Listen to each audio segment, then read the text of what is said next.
जय शिवराय मैत्रिणींनो, रात्रीचं जेवण वगैरे झालं बघा आणि नंतर माझ्या लक्षात आलं की मला केक बनवायचा आहे म्हणून सगळं किचन वगैरे आवरून घेतलं आणि मग केक बनवायला घेतला. स्ट्रॉबेरी अर्धा किलोचा केक बनवते बघा मी.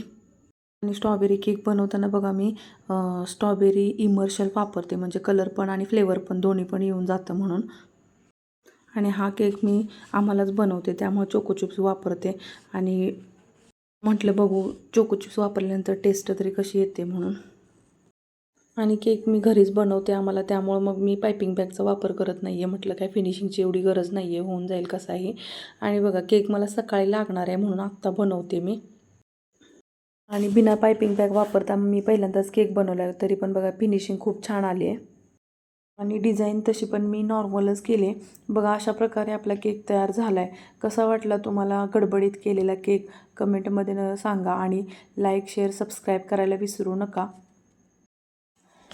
आणि गेस करा हा केक मला उद्या कशासाठी लागणार आहे, कमेंटमध्ये नक्की सांगा. बाय.